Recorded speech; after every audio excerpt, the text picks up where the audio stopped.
Good morning, everyone. I'm Ankit, and you're watching the Indian Express analysis. It's been a long time. I've missed you guys. Today is 18th of August, and we are going to discuss important news and articles from our favorite, the Indian Express newspaper.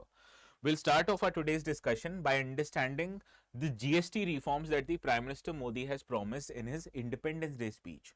So in this regard, we'll first understand how GST works, very basics of it.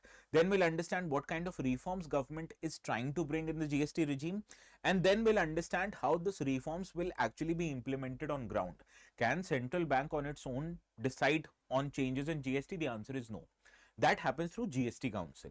So we'll understand how the entire GST regime works, what kind of changes that the government is bringing, and how these changes will be implemented. This is relevant from GS paper 3 perspective because it deals with the economy part of the syllabus, right? Yes, I understand the voice is low. Let me change it. I hope this must be okay right now. Okay. So the first article is relevant from GS paper 3 perspective. Here we'll be discussing how GST functions, what kind of changes government is trying to bring by reforming the GST, and how it will be implemented on ground through GST Council. In the second article, we'll understand another part of the speech of Prime Minister Modi on the Red Fort on 15th of August, where he made a declaration that India will develop its own Sudarshan Chakra. Sudarshan Chakra is a missile or is a defense system or a defense shield that the India will be put under. So what is Sudarshan Chakra? How can a country determine what kind of safety and security it needs from aerial threats? We'll understand this in our today's discussion. This is relevant from GS paper 3 perspective. In the third article, we'll cover a place that is in news, that is Easter Island. Easter Island is located in the Pacific Ocean. Why it is in news, where it is located, what is its map, what are its important features, we'll find out in our today's discussion, and this is relevant from places in news perspective. In the fourth article, we'll understand what the Supreme Court has said on the special intensive revision of the electoral roll that has been going on in the state of Bihar right now. So the observations made by Supreme Court in this regard becomes important in order to understand why such procedure like SIR, although quite necessary for a democratic country like India, so as to include only those people who are citizens of the country to participate in the voting process, and to exclude any non-citizen of the country who may have, for any reason, may have been included in the electoral roll. So we have already covered how this SIR process would work. In today's understanding, or in our today's discussion, we'll understand what the Supreme Court had said about this process and how it needs to be reformed so as to promote inclusion and reduce exclusion of people. And in the last article, we'll understand a cooperative election authority. Now, elections that happen in India for Lok Sabha, legislative assemblies, elections of president, vice president, it is undertaken by Election Commission of India.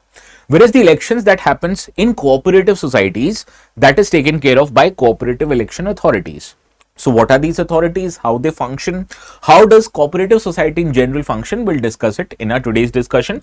This is relevant from GS paper 2 perspective. The fourth article also relevant from GS paper 2 perspective. So we have equally divided GS 2, GS paper 3 articles, and one is from places in news, right? Now the notes of this session, as usual, you can download it from the channel ATS Live. If you haven't subscribed to it, please do go ahead and subscribe to the channel and download the notes, which will be made available few minutes after this session ends. Now Madhvi, Disha, Yashi, Arya, Stuti, Rishi, Mahmim, Rupa, Joey, Kanchan, Oshika, Karbudon, Yashi, Gaurav, Reshma, Rajneesh, Benjir, Shashmita. Good morning all of you. How was your Independence Day and weekend? How was Janmashtami? How many of you celebrated Janmashtami, Independence Day? Independence Day, though, I am assuming everyone must have celebrated it.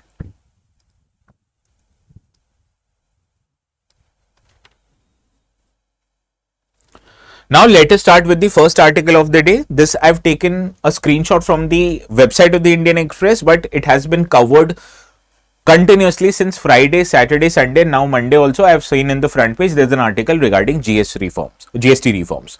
So how GST reforms would work, let us understand this in our today's discussion. Now the central government has proposed a major reform in the GST regime by eliminating tax slabs of 12% and 28%, retaining only the 5 and 18%, along with special rates like below 1% interest rate and the rates for sin tax, right? So this is done to simplify and boost consumption in India. So what kind of reforms is government expected to do? Let us find out. First, let me tell you a brief background about the GST regime. Now, GST regime or goods and services tax, it was implemented back in 2016 through an amendment made in the Indian Constitution. What is that amendment that brought GST regime? Please let me know in the comments. Now, this amendment introduced Article 279A, which empowers the President of India to constitute a GST Council. And every decision of the GST Council, it must be made with a majority of not less than 3/4 of the weighted votes of members present and voting. So it is the GST Council that decides on how and when should the rates of GST be changed, how and when the GST should be implemented, what kind of products needs to be included in the GST regime, and what kind of products can be excluded from GST regime. Right? 101st Amendment. Okay, Amulya, anyone else? Now, how does GST regime or GST Council decide on this matter? Now, in GST Council, there is a representation of central government and also all the state governments. Now, the voting percentage or the voting weight given to the central government is 1/3 of the total votes, that is 33.33%, whereas the rest voting has been given equally to the all the state governments, and any decision that needs to be taken needs to be done by 75% of all voting. So here neither the central government nor all state governments, neither of them have the veto, right? Now, GST regime was introduced back in 2017. It replaced multiple indirect taxes like VAT, excise, service tax. All of them were subsumed. Now there is only one indirect tax in the country, major indirect tax, that is GST. Yes, 101st Amendment, both of you are right. Now, this by nature is a destination based tax, which is a comprehensive indirect tax. So earlier, what used to happen in value added tax, suppose you're buying a raw material for a company, suppose you make cars, right? So you must be buying steel from a steel company. So on that steel, there would be a tax that is known as value added tax. Similarly, when you use that steel and make cars, VAT on cars is also applicable. So what happened was there was a cascading of tax. Cascading of tax means tax were implemented even on tax. So the value of steel that you have procured, it includes value of steel plus the value added tax. So the total cost of tax or total tax that the person has paid on the steel includes VAT. So the total tax that you're now paying on the car, 2 times have imposed taxes on raw material, right? So to remove this, we imposed a GST tax, which was imposed at the destination where the goods was finally sold to the consumer. So at only one time the GST was applicable, and other raw material suppliers, they can get what is known as input tax credit, right? So it is levied across the country on supply of goods and services in India. Yes, cascading effect. Now, what you have to understand, this by structure, GST is 3 different form of taxes. First is a central part of the GST. Second is the state part of GST. And suppose if a goods is being transferred from one state to another, then there is an IGST where the proceeds of state GST and center GST is divided equally or in the percentage basis with the different governments. Now, the key feature of this tax that this actually makes a single kind of a GST applicable on all the territories of India. Earlier, different taxes like VAT, they were levied by different state governments. So there was a chance that in UP, the VAT is different, in Bihar, there is a different VAT, and in MP, there is a different VAT. Now, irrespective of the state, you're paying just one equal rate of GST across the country. Similarly, here, the decision on taxes is done equally by central and state government. So earlier you must be thinking, whenever you may have heard the budget, in budget there was an equal emphasis on what is the prices of TV, fridge, etc. Have they increased or have they not increased? That was because the central government used to change the excise tax on that. Now, the central government or the state government on their own can't change the GST. They can do so only through GST Council. So here it is a dual model of taxation where both of these governments will have to agree in order to make the changes. Similarly, I told you how the raw materials or the raw material supplier are used to getting their credit is through input tax credit, right? So this is the essential features of GST. Now I told you the decision on how to increase the tax, whether or not to increase the tax is done by GST Council, and it is a constitutional authority formed as per the provision of Article 279A of the Constitution. Now let us understand what the government has proposed the reform to be. Now there are multiple slabs in GST. These are important slabs of GST, and there are some smaller slabs of 0.25 and 3% also on gold, on important gems and on gold, right? So there are multiple slabs in GST regime right now, and this actually betrays the idea of one nation, one tax. Now the government is trying to rationalize this different taxes by including mainly the 5 and 18% of taxes. There will be less than 1% of tax on some goods, whereas 40% of tax would be imposed on goods that are called as sin goods, like tobacco, alcohol, etc., right? Therefore, the government wants to eliminate two different slabs, that is 12 and 28%. So naturally, goods that are included in this kind of a regime will have to be transferred to 5 or 18% of regime, right? So here what government wants to do is 99% of the items that are currently in the 12% slab, they will be shifted to 5% slab, and 90% of the items in 28% slab, they will be shifted to 18% slab. So you can understand most of the goods will become cheaper because the GST rates on them would become lower. And only 5 to 7 items like tobacco, gutka, luxury goods, they would remain under the 40% sin rate. So major people of India would witness that the goods and services that they're buying in the market, the prices of those goods and services have reduced while the GST has reduced, right? Rohansam, good morning. President appoints a GST council, not India, okay? Now, another proposed reform is that it will impact on consumption and revenue. First of all, whenever goods would become cheap, you understand it would boost the sales and demand of those goods. It would reduce tax evasion and also widen the tax net. Although the revenue might dip initially because of reduction in taxes, but in longer term, due to higher compliance and higher consumption, the overall collection of the government would increase in near time.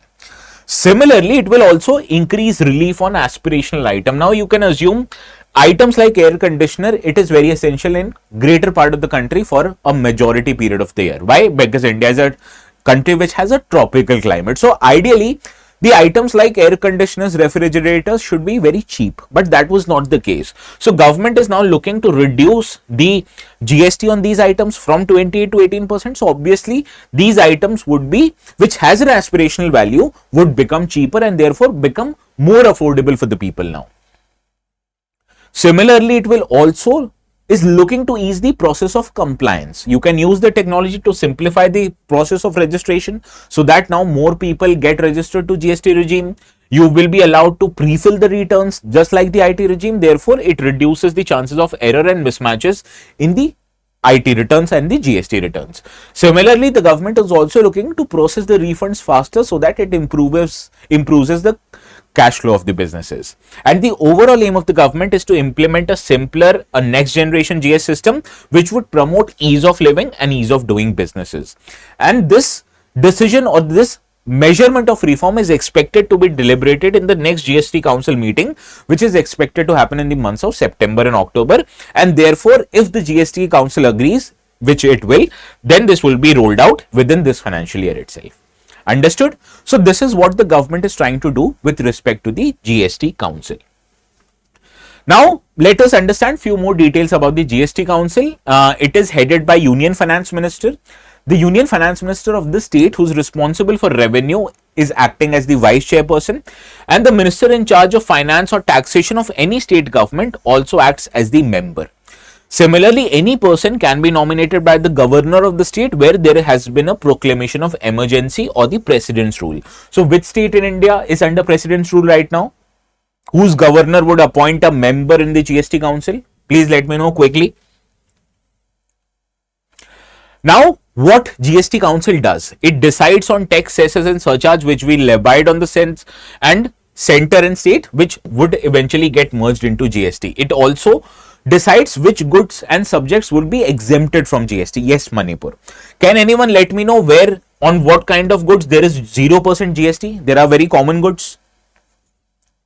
Similarly, how the apportionment or sharing of GST revenue will be done by different governments, that is also decided by GST Council. So state government or central government alone can't decide on GST matters. Also, it makes recommendation on the threshold limit below which GST is not applicable, and it also decides on the rates of GST. So any changes in the rate would have to be as grains, milk, vegetable, bread, etc. Thereof, there is 0% GST on those items. Similarly, during calamity, if government wants to shore up additional revenue, whether any extra revenue would be done using GST, that is also decided by GST Council. So now let's see how many of you are able to solve this question.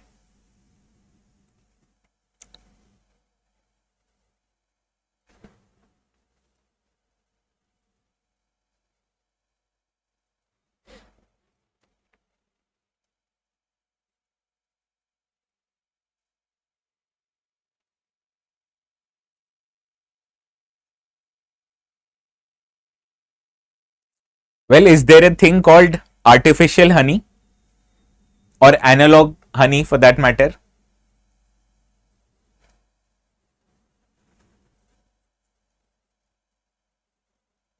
Yes, first obviously is incorrect because the Finance Minister of India, Union Finance Minister, is the chairperson, not the Prime Minister. And second is right, as I have already told you. So yes, B is the right answer. Now, how many of you know what is an analog paneer?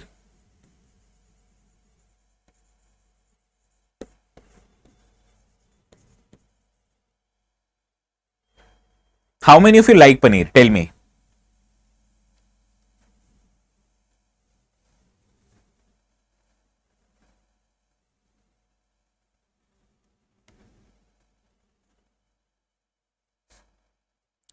No, no, not tofu. Analog paneer is basically the artificial paneer that they make and sell it for cheap. Yes, made using vegetable oil or palm oil. So fake paneer is analog paneer. So if there exists a thing called analog paneer, can I say there will be a, or there should be a digital paneer also? This was a lousy joke. Okay. So find out if there is a digital paneer or not. If there is an analog paneer, like there is an analog watch, so there is also a digital watch, right? So if there exists an analog paneer, so there should be a digital paneer also, right?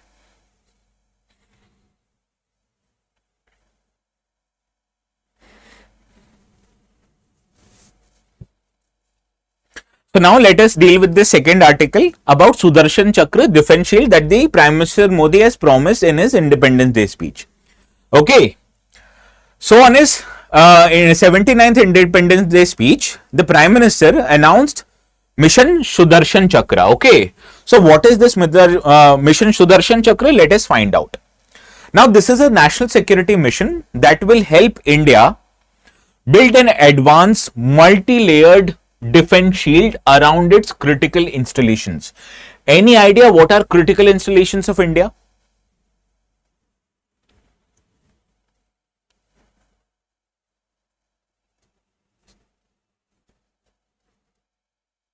Now this is inspired again by Lord Krishna's Sudarshan Chakra, which blends cultural heritage with modern defense strategy.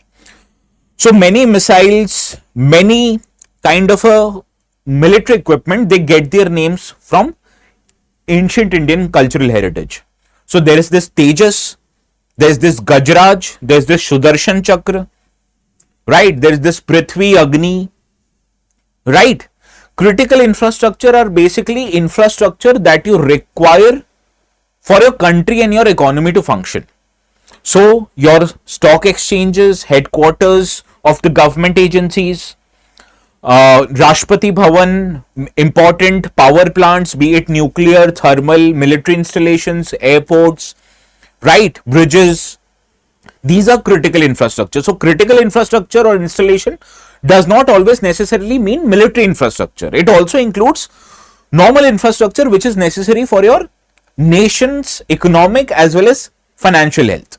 So it also includes stock exchanges, also includes important banks, their headquarters, wherever their server is, important institutions like IITs, right, military training institutions, all of these are examples of critical installation. And whenever war happens, the adversarial country always tries to target these critical installations. So suppose there is a very important power plant, and hitting that power plant would disrupt the power supply. So they would target that power plant. So we need extra protection around these critical installations. Therefore, we are making our own missile shield or our own, yes, Siliguri corridor is a geographically critical installation, right? It is a geographical infrastructure where it is critical. Yes, Special Ops 2 बहुत बेकार show है. 1 was very good, 2 I hated it. Yes, so these are critical installation and you require your own defense system to be above it. So India currently uses many different kind of air defense system. It has S-400 which it has procured from Russia. It has its own indigenous Akash missile system. It also uses many other indigenous as well as imported defense system which forms a part of its integrated defense system. But can we say our entire air defense system is indigenous? The answer is no. Now, like US, like Israel, like Russia, India is making its own integral defense system under the mission Sudarshan Chakra, and it will be implemented again by Ministry of Defense. Now, the objective is to develop an indigenous research-driven security system to neutralize threats from air, land, sea as well as cyber domain, and it strengthens self-reliance of India, and it provides an integrated proactive protection to vital infrastructure, major cities as well as sacred site. So even important sacred and cultural sites like Taj Mahal, important temples, Kashi Vishwanath, Dwarka, Somnath, etc., all of them are critical infrastructure. It can be a cultural asset, it can be a political asset, it can be an economic asset, it can be a military asset. Good morning, Dheeraj. Right. Now the features it will provide a multi-layered defense. So you can understand every air defense is a multi-layered. So suppose if there's a 5th generation fighter aircraft coming on you, you won't use an RPG to fire at it. You would use your best S-400 to fire at it. Similarly, if there is a Chotu drone coming here, do you think hitting it with S-400 missile makes an economic sense? No, right? So you deal with threats depending upon the threat perception, depending upon the risk. So you utilize a multi-layered defense system where you can use smaller missile to hit a Chotu drone, or you can use the badass most missile to hit a enemy 5th generation fighter aircraft, right? And also you need a wide coverage that should safeguard your strategic, civilian as well as religious locations. So this is what Mission Sudarshan Chakra is. It will use advanced technologies like radar networks, AI powered tracking, cyber defense tools, physical security system. It will be developed indigenously, and it is a future oriented plan that is expected to be implemented by 2035. So this development not just help our defense sector, it will help our manufacturing sector, it will help our technological sector, because utilization of talent from private sector, from universities, from different government organization, everything needs to work in order for us to make a defense shield, right? How many of you heard what Iron Dome is? What Golden Dome is? That we have already covered, right? These are examples of missile systems. So for example, Israel's main threat is what? Israel's main threat is Hamas or Iran for that matter. So Israel majorly needs to protect itself from smaller rockets or drone which comes from these countries. Whereas what is the major threat of US? Missiles coming from Russia and China. So accordingly, US's missile system includes majorly the protection against the ICBM missiles, not necessarily against the drones, right? How would China or Russia be able to attack US with drones, right? So this is how you understand the threat perception, and therefore you customize your defense system according to the threats. Now let's see how many of you are able to solve this question. These kind of questions appear regularly in the exam. This is a match of the following. You have to reference the world's famous air defense system with their respective countries.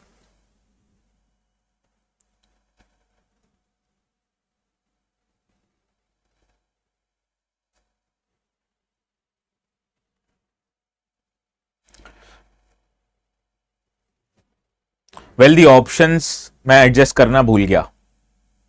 Well, Iron Dome is a system of Israel, not US.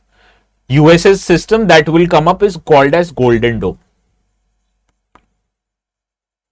Patriot as well as THAAD, these are US based missile systems, and HQ-9 is a Chinese based missile system which we destroyed in Lahore, right? So Pakistan was using HQ-9 thinking it will hurt us, but instead we hit them. So only no one is right actually. So basically you have to identify incorrectly matched questions, and all of them are incorrectly matched. Patriot third, Golden Dome of US, Iron Dome is of Israel, HQ9 is of China. Russia का क्या है? S400, S300, right? Now about this question, the giveaway. I will tell you a question before the end of the session, and you can submit your answers by 9 p.m. Right? Whosoever are the 4 best answers, I will put those answers in the group and I will ask you guys to vote which is the best answer. Okay? Now the question that I give you, I will provide you necessary fodder material, but you can also use your own knowledge, your own understanding, your own ability to do research to write a good answer. And please understand, you have to divide the answer just like how you write it in the mains, in intro, body and conclusion. Right? Please ensure you have more than 9 hours to write this answer. Only those answers that will be sent before 9 p.m. would be admitted in this giveaway. And best 4 would be put for voting. Which best 4 would be there, I would decide. But out of those best 4, who will be the winner, you will decide. Understood? So 2-layer democratic process. And since it can be posted on the group ATS live discussion, everybody would be seeing it. Okay? ATS live discussion group.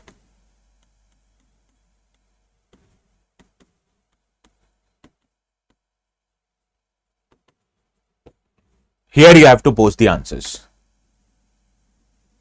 Now let us consider this article. Rising seas could put Easter Island's iconic statue at risk by 2080.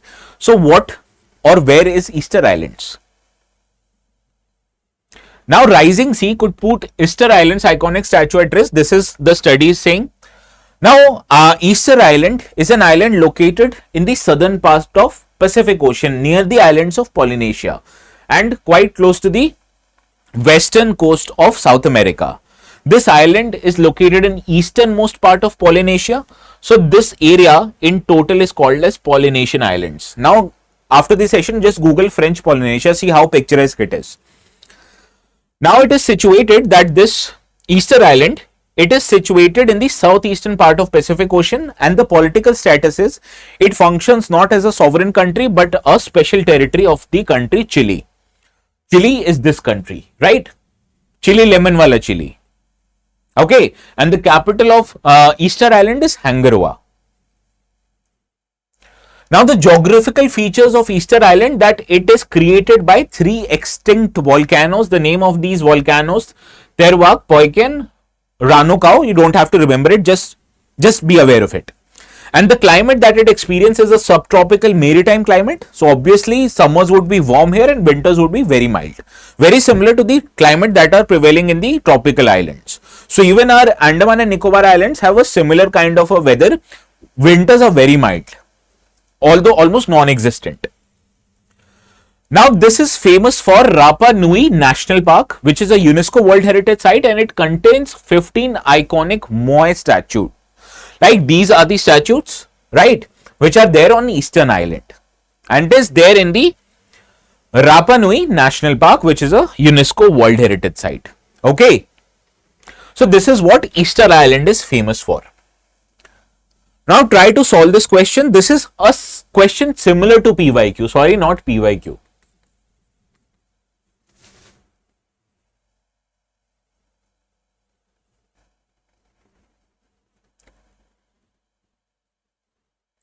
Also, please start liking the video. I am seeing only 16 likes, 47 are watching.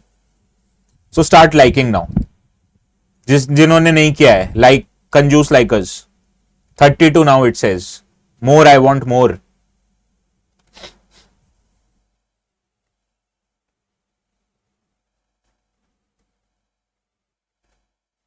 We have to identify the statements that are not correct. Easter Island is of volcanic origin and has several active volcanoes. What did I tell you? Extinct or dormant volcanoes. Right? So this is incorrect. Island is famous for its monumental statue. It's called Moai. Correct. It is situated in Indian Ocean close to Madagascar. Incorrect. Pacific Ocean close to Chile. So first and third are incorrect. We have to identify not correct. So option C is the right answer. Question पढ़ते नहीं हो तुम लोग ठीक से.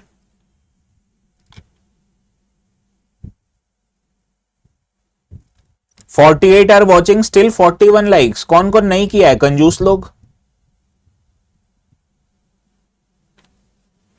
नहीं करोगे ना लाइक तो फिर मैं और गंदे जोक्स मारूंगा लाइक डिजिटल पनीर और analogue paneer. I will make more bad and poor jokes. Now we have launched a batch. You can take admission to these batches. But unlike the Independence Day discount, I told you Independence Day discount was the most amount of discount you're ever gonna get. But we still understand your problem. So we are offering you discounted prices at 27,500. You can use the code ATS live to get maximum discounts. Yes, this is the same code that is flashing on the bottom half of your screen. Okay. Now, in today's discussion, in the paid class, I was taking Basel norms. Basel norm is something that is very confusing in nature, but also very important from our exams perspective. So, if we miss out on Basel norms now, if the question comes, you will be facing problems. Now, let us come back to our discussion. This is an article that appeared in Saturday's newspaper, but I saw this was a very good article. Right? So, let us try to understand what this article is saying. This article is basically talking about the Supreme Court judgment on a case of Association of Democratic Reform versus Election Commission of India. This was the case where this NGO had filed for making the decision of SIR as an unconstitutional decision. But Supreme Court did not make this decision of ECI as unconstitutional. Rather, it directed ECI to make certain changes so that the process of revision of electoral roll becomes more accessible and more searchable. Similarly, it also mandated that ECI should provide reasons for exclusion of voters so that they can challenge the decision in the court. And the electoral roll that will be published needs to be made more accessible to the voters so that the voters actually are able to understand whether their names are there or not there in the electoral roll, right? Because the original intention of the SIR process is to find out the non-eligible voters and remove them from the list. Sorry, non-eligible voters. And then remove their names from the list. But it should also mean that the people who are eligible to become voters, the citizens of India, their name should be there. And if their name is not there, there must be certain reasons that the ECI needs to provide so that they can challenge it in the court of the law. So this is what the Supreme Court had directed. Now let us understand why this Supreme Court judgment becomes important. First of all, you have to understand this was in the backdrop of special intensive revision of the electoral roll that has been done by Election Commission of India to remove non-citizens from the voter list. And this Supreme Court order has been compared to its previous judgment of Lal Babu Hussain, where court struck down the arbitrary attempt by ECI to declare voters as non-evidence without having the credible evidences. So, Election Commission of India stated that people who are eligible to vote and citizens of India, they can provide either one of 11 documents to highlight that they are citizens of India, and based on confirmation, then only their names would be put in an electoral roll. And if they fail to furnish this document or one of these 11 documents, their names will be removed from the list. So, let us understand what the Supreme Court has said in this regard. Now, Supreme Court mandated and requested the Election Commission of India to even consider PAN card and Aadhaar card for proof of citizenship. But Election Commission of India said that Aadhaar card in India can be given to both citizens and non-citizens. So, we can't say for sure if a person has Aadhaar card, he is a citizen of India or not. Therefore, this process is a legal process, but it should also mean that although this is a legal process, it should not exclude people who are actually eligible to vote, but for some reason they are unable to provide the documents. So this ensures that there is a protection of voters' rights to vote, and citizens arbitrarily, they can't be excluded from the electoral rolls without any explanation. Now, what did I have tell you about the right to vote? Is it a statutory right? Is it a constitutional right? Or is it a fundamental right? Any idea? We have already discussed this. I've also gotten a separate video uploaded. Right to vote is what kind of right?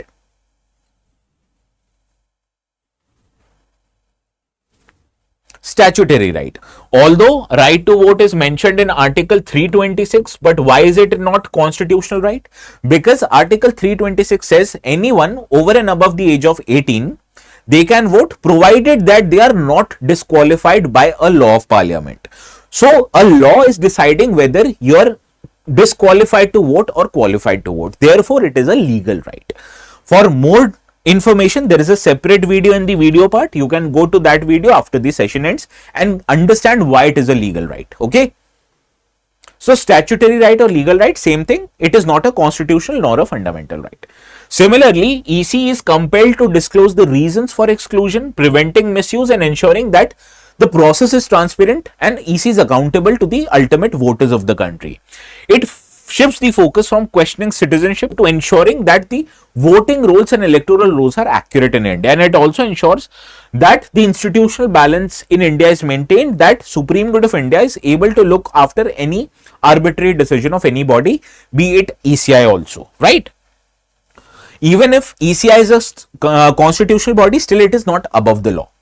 And burden of the proof has shifted to citizen. That is why the issue became so big, that it was not ECI who was asking or identifying people's qualification. Rather, the people themselves would have to prove that they are citizens of India. Then only their names would be included in the voter roll. And Aadhaar card and Epic cards issued by ECI, they were not initially accepted as a valid proof of the citizenship. Similarly, there has been historical parallels where many people have been excluded from voting lists. For example, in Delhi and Mumbai, nearly 3 lakh people were explained to prove their citizenship and only limited documents were accepted. Now, many people say that this is detrimental to minorities' interests, but this is a problem way bigger than that. Many poor people in area or many poor people in India, they have as an election voter ID card as their sole proof of identification, and because of that ID card they are able to access government resources or benefits for them. So suppose if you deny them the voting right, they won't have the voter ID card, so what will be their voting ID, right? Similarly, they won't be able to get even the benefits from the government, like different benefits people are entitled to. So this not just excludes them from right to vote, but it also makes their life difficult, and that is why we need that only non-citizens can be excluded, and people who are citizens of India, if they are unable to provide the documents, they shouldn't be excluded and they should be given another chance to get their names included in the voting list, right? So this is why this is a big issue.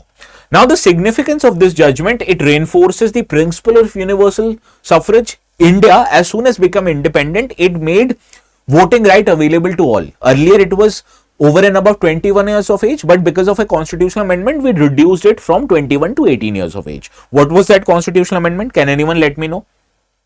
And this judgment reforms the commitment of including or giving voting rights to all and maintaining a right to equality in this case. This was not the case with countries like US and UK, where voting rights have been gradually given to people. Initially, it was not available to all. It also ensures constitutional balance, right? That if one constitutional body is going beyond its direction, other body can check it. Basically, powers of checks and balances. It strengthens democratic legitimacy. What is a democratic government? If they are able to get maximum amount of votes from its citizens. So any government coming into power because of a wider electoral base has a more democratic legitimacy. It also prevents wrongful deletion so that people are not excluded from the voting list without any reason. And it ensures that the principle of natural justice, transparency, procedural safeguards are ensured in the Indian country, right? Understood the significance of the judgment? Now, the conclusion is that it ensures that citizens' verification cannot override democratic participation. It reflects that India's ethos, even though being a poor country or being a poor or homeless in India, does not mean that you are excluded from the right to vote. And in case if you are excluded, you have the right to get represented and be heard in the court of law. So, this is the conclusion of the article. Now, this answer it. UPSC in its answer said constitutional right is the answer, but that was an incorrect interpretation of UPSC, I've told you it is a legal right. Okay. So do not go by what UPSC is saying, go by what I'm saying. Now this is the question for giveaway. You can use any resource at your disposal. If you use ChatGPT, you can borrow the structure of the answer from ChatGPT, but do not use the content, otherwise I'll find out. And you can submit your answers on the ATS live group up till 9 p.m. So even if an answer comes at 9:01, I won't consider it. You have 9 hours. 9 hours is more than sufficient. I'll upload the notes, okay? Let us move to this last article. It talks about Cooperative Election Authority, which has held its first consultative meeting with state cooperative election authorities in New Delhi. Now, what are cooperative election authorities? That is important from our today's discussion. Now, do anyone know what is a cooperative society? How is it different than a company?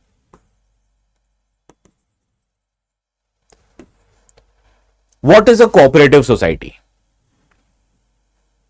Any idea? Now, whenever people contribute capital and they start a financial enterprise, that financial enterprise is called as company. And in a company, the voting rights depend upon the percentage of the ownership in the company. So, person who owns more than 50% in a company, they have a greater share or greater say in things of company in relation to the minor owners of the company, right? But cooperative society is also made in a similar way.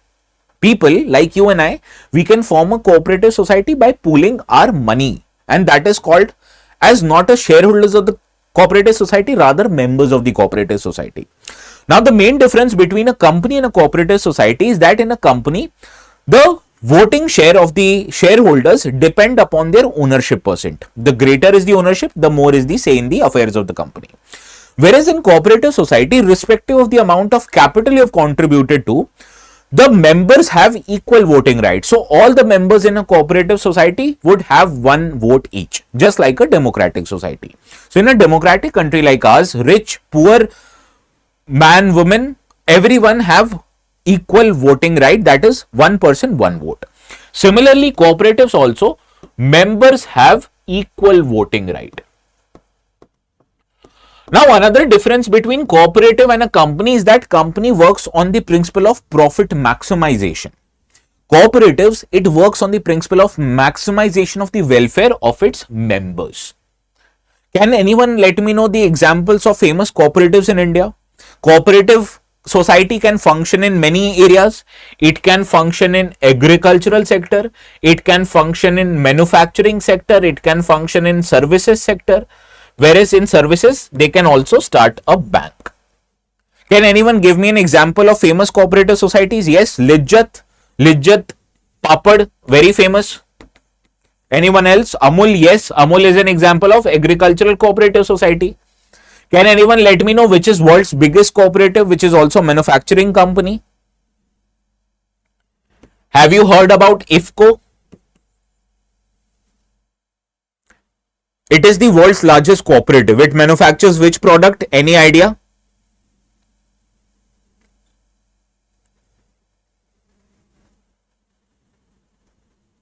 What does IFCO manufacture? What does IFCO manufactures? Fertilizer, nano urea, normal urea, etc. Everything IFCO produces. IFCO also started a service company. How many of you heard of IFCO Tokyo? Insurance company. So these are examples of cooperatives. Mumbai Dabbawalas, cooperative. Amul, cooperative. Lijjat Papad, cooperative. Right? Nandini, Sudha in Bihar, Jharkhand, cooperative. Mother Dairy in Delhi, cooperative. Right? So, another difference between a cooperative society and a company is that the board of directors of the company are appointed by the shareholders. Shareholders only get to decide who gets on the board of directors. Whereas in cooperative society, the people who are responsible for management of that cooperative, they are elected, right? So they are elected members until not appointed members. So to undertake elections of important positions in cooperative, we need a neutral electoral body. That is where cooperative election authority comes in. So these are constituted under the article known as under the Act of Multi-State Cooperative Society Act, and the responsibility of this organization is to conduct elections to the boards of multi-state cooperatives in a free, fair and transparent manner. Its jurisdiction covers cooperative which are registered under the Central Act that operates in more than one state. So cooperative basically operates in a state, but if a cooperative is operating in multiple states, they have to get registered in Multi-State Cooperative Societies Act.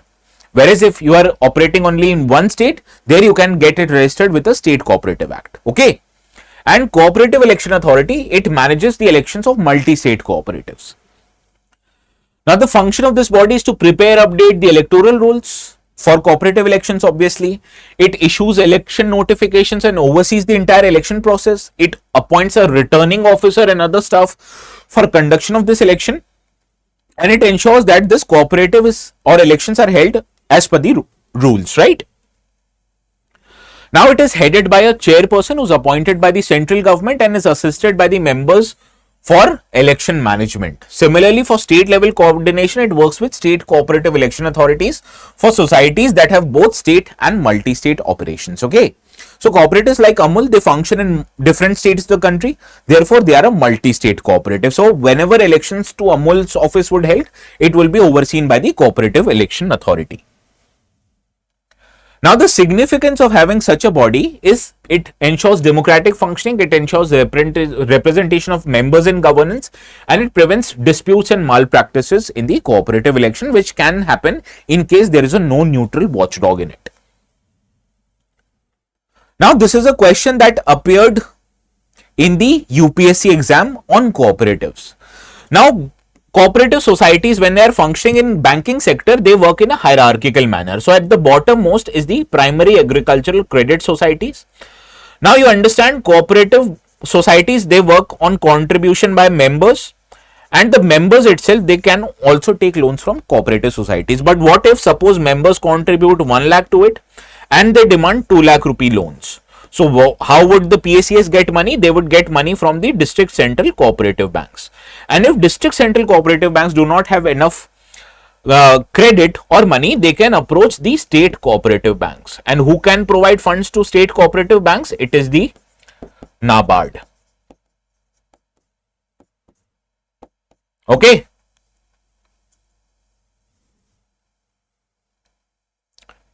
Now this is incorrect. You know why? Because more than 60% of the total credit given in the agricultural sector comes from banks. Cooperative society only contribute about 10 to 15% of total credit in the agricultural sector. And one of the most important functions for DCCB is to provide fund to PACS, that I have told you already. Who provides fund to DCCB? State Cooperative Board. Who provides funds to State Cooperative Board? NABARD. NABARD is an authority 100% owned by RBI. So the answer to this question is, first is incorrect, second one is right, option B is your right answer. Yes. So this brings an end to our today's session. You can go to this channel, ATS Live, subscribe to it. I will get the notes uploaded. Answer कब तक submit करना है? Till when you have to submit the answer today? And also after the end of the video, comment the confirm your participation. Who all are participating, please confirm in the comment section after this video ends. Okay. And you have to submit your answers by 9. Bye bye. Have a good day. Let's meet tomorrow. Okay.